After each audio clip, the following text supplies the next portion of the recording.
এই ডকুমেন্টগুলিতে army headquarter আছে। একদম যদি ইংরেজি লেখাপড়া করতে না জানো, ঢাকা ইউনিভার্সিটির ইংলিশে প্রফেসরকে নিয়ে যাও এগুলি পড়ার জন্য। আর যদি ওখানে অসুবিধা হয়, আমার ঘরে আসো, অরিজিনাল এসিআর তো আমি রেখে দিছি। আমি তো ওইরকম বোকার লোক না। আমি যখন চাকরি ছেড়েছি অরিজিনাল এসিআরগুলি আমি সাথে নিয়ে আসছি। আমার ঘরে আসো, বিনা পয়সায় দেখায় দেব। আমির সাহেব একদিন বলেছিলেন যে উই রিভোল্ট, কর্নেল ওলি বলেছিল, এটা নিয়ে অনেকের গায়ে জ্বলন ধরেছিল। উনি কেন বলেছেন?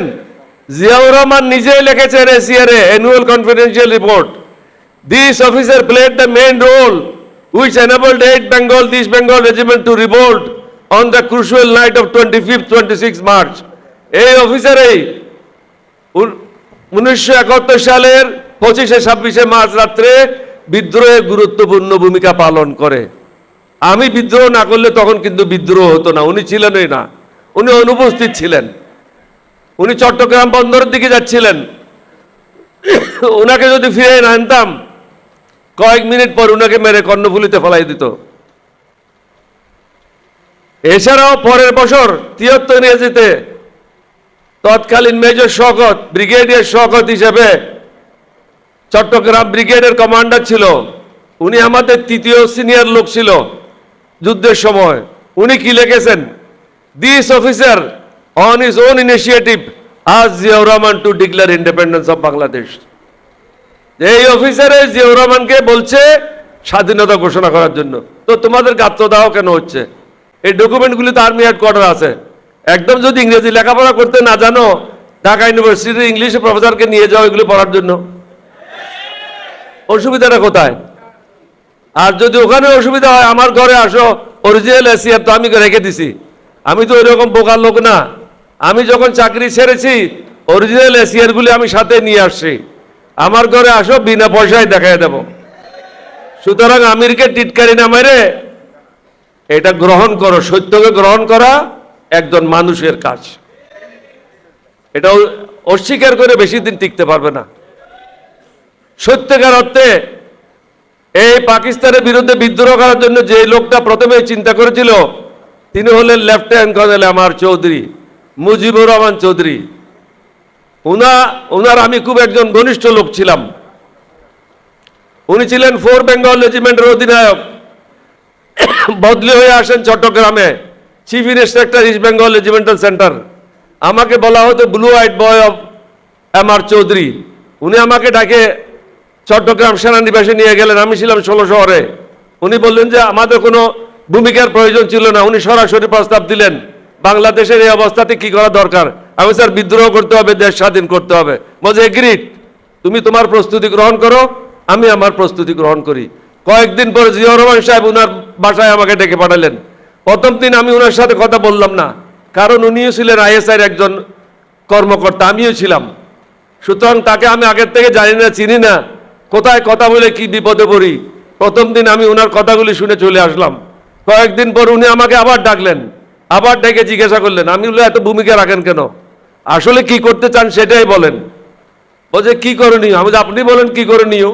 বলছে একটা কিছু তো করতে হয়। আমিও বুঝি একটা কিছু করতে হয়, কিন্তু সে একটা কিছু কি? বলছে বিদ্রোহ করলে কিরকম হয়? আমি খুব ভালো হয়। বলছে তাহলে তোমার প্রয়োজন, তুমি ছাড়া তো 8ম বেঙ্গল রেজিমেন্টে সোলজাররা কারো কথা শুনবে না। তাহলে আমি ঠিক করে নেব। তাহলে আমরা 3 জন হলাম, বাকিরা জানে আংশিক। কেউ জানে 2 আনা, কেউ জানে 1 আনা, কেউ জানে 1 পয়সা, কেউ জানে 3 আনা। পুরো গল্পটা আমি আর জিয়াউর রহমান সাহেব ছাড়া কেউ জানে না। কারণ এম আর চৌধুরী সাহেবকে 25 রাতে 10টার দিকে উনাকে 20 বেলুচ রেজিমেন্ট গাড়ির পিছনে রশি দিয়ে বন্ধ করে হেসরাইয়া তাকে করা হয়। জিয়াউর রহমানকে হত্যা করতে 5 মিনিট পরে আমি যদি ফিরে না আনতাম, এটা আমি ফিরে আনি না, এটা আল্লাহর হুকুম। আমি মালিকের হুকুমটা পালন করেছি মাত্র। আমি বাংলাদেশ সেনাবাহিনীর 1st ব্রিগেড মেজর।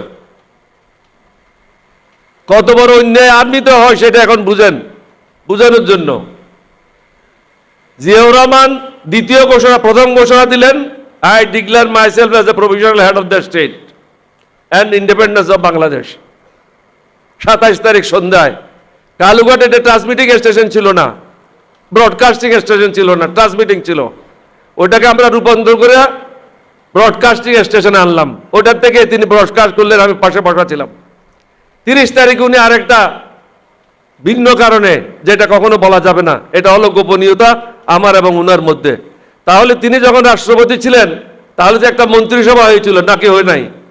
আমি সেই মন্ত্রিসভার স্বরাষ্ট্রমন্ত্রী ছিলাম। মেজর মীর শওকত আলী ছিল পররাষ্ট্রমন্ত্রী। বাকি মন্ত্রিসভা আমরা পূরণ করি নাই, কারণ সবার সাথে দেখা হওয়ার পরে করব। দ্বিতীয় অ্যানাউন্সমেন্ট আমাদের যখন কাজ হয় নাই যে কোনো প্রকারে হোক, 30 তারিখে উনি বলে দিলেন, I declare myself as commander in chief of liberation forces. এই জিনিসটা খালেদ মোশাররফ এবং শফিউল্লাহ সাহেব মেনে নিতে পারে নাই। শফিউল্লাহ সাহেব একই কোর্সে জিয়া সাহেবের, কিন্তু জিয়া সাহেব সিনিয়র ছিল, কিন্তু তারা মেনে নিতে পারে নাই। তারা জিয়াউর রহমানের বিরুদ্ধে ষড়যন্ত্র করলো। ষড়যন্ত্র করে সাপ্লাই কোরের পৃথিবীতে কোনোখানে আর্মি চিফ হয় না, সেনাবাহিনী প্রধান হয় না, প্রধান সেনাপতি হয় না, কিন্তু ওসমানী সাহেব একজন পলিটিশিয়ানকে নিয়ে প্রধান সেনাপতি বানাই দিল সাপ্লাই কোরের লোক। কেন বানাই দিল? জিয়াউর রহমানকে দমন করার জন্য। এবং শুধু দমন করলো না, 3টা ফোর্স খাড়া করলো, K force, Z force, S force. এটা করার পরে খালেদ মোশাররফ নিজের জায়গায় রইল, শফিউল্লাহ নিজের জায়গায় রইল, জিয়াউর রহমানকে দেওয়া হলো মেঘালয় তুরা নামক স্থানে, গভীর জঙ্গলের মধ্যে। এখন যেন উনি আর বাংলাদেশে ফিরে আসতে না পারেন। উনার বিরুদ্ধে অনেক ষড়যন্ত্র হয়েছে, থাকার তো কথা 1 নম্বর সেক্টরে। যা হোক, এই সিদ্ধান্ত যখন হয়, উনি আমার সাথে দেখা করতে আসেন ছাগলনাইয়ের উল্টো দিকে শ্রীনগর বিউপিতে। উনি আমার সাথে দেখা করতে আসলেন যে বিদায় নিতে আসছি, অনেকদিন একসাথে কাজ করেছি, আগামী দিনেও হয়তো সুযোগ হলে একসাথে কাজ করব। এই বিদায় নেওয়ার সময় আমি ওনাকে জিজ্ঞাসা করলাম, আপনি কি চান, আমার কাছ থেকে কি আশা করেন? উনি বললেন, তোমার কাছ থেকে আশা করি তুমি যদি এই যুদ্ধের সময় আমার সাথে থাকতে, এর থেকে বেশি বড় পাওনা আমার কাছে আর কিছু ছিল না। তাহলে আপনার সাথে আছি, আপনি যান, আমি কালকে সকালে গাড়ি নিয়ে রওনা হব। তোমার পোস্টিং অর্ডার, আমার পোস্টিং অর্ডার কে করবে? আমি কোন ব্যাটার আন্ডারে আসি? আমি যখন বিদ্রোহ করেছি, আমি কোনো সংবিধান মেনে করেছি? আমি কোন কারণ নেতৃত্বে করেছি? আমি তো নিজেই বিদ্রোহ করেছি। সুতরাং অর্ডার কিসের? ওসমানীর অর্ডার নিয়ে আমি কোনো কারণে যাব না। আমার জিপ, আমার অর্ডার নিয়ে আমার বন্দুক, এ হলো আমার সাথী। পরের দিন সকালে আমি তুরাতে চলে গেলাম। তুরাতে গিয়ে জঙ্গল পরিষ্কার করে ব্রিগেড হেডকোয়ার্টার সেট আপ করলাম। জিয়া সাহেব 3 দিন পর আসে, দেখে কি সুন্দর ব্রিগেড হেডকোয়ার্টার। উনি বললেন যে এখন ইন্ডিয়ান আর্মি থেকে একজন মেজর আসবে, ব্রিগেড মেজর হবে। তা আমি চুপচাপ থাকলাম। জেড ফোর্সে ব্রিগেড কমান্ডার, সরি এস ফোর্সে ব্রিগেড মেজর আসলো ইন্ডিয়ান আর্মি থেকে, কে ফোর্সে আসলো, জেড ফোর্সে আসলো সন্ধ্যার সময়।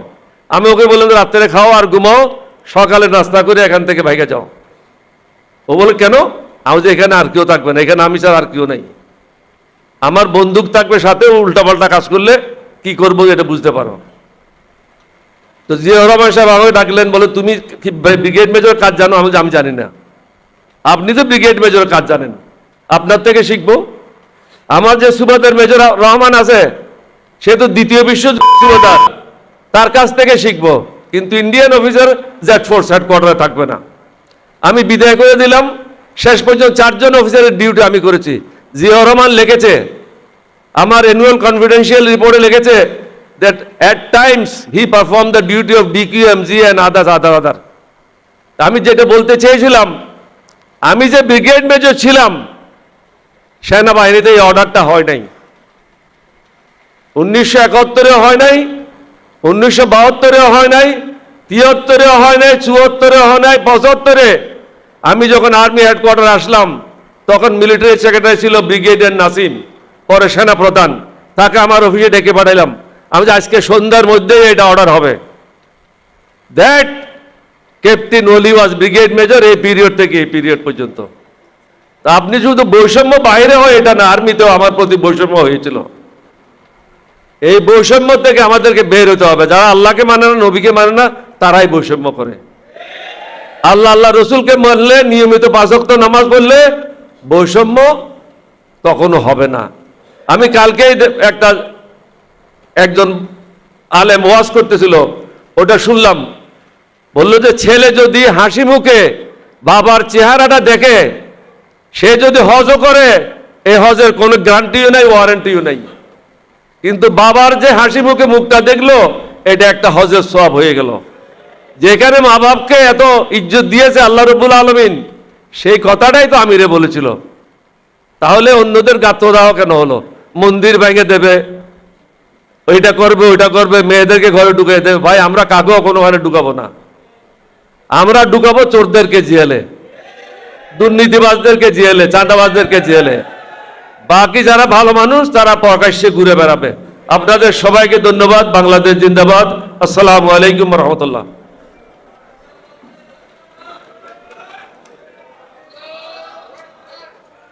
সম্মানিত সুধী মণ্ডলী, আমন্ত্রিত অতিথিবৃন্দ, আমাদের সামনে ঐতিহাসিক 26শে মার্চ 1971 সালের আজকের এই দিন এবং রাত সহ আগে পরের অনেক অজানা ইতিহাস, গুরুত্বপূর্ণ তাৎপর্য পূর্ণ বক্তব্য আমাদের সামনে উপস্থাপন করেছেন সম্মানিত প্রধান বক্তা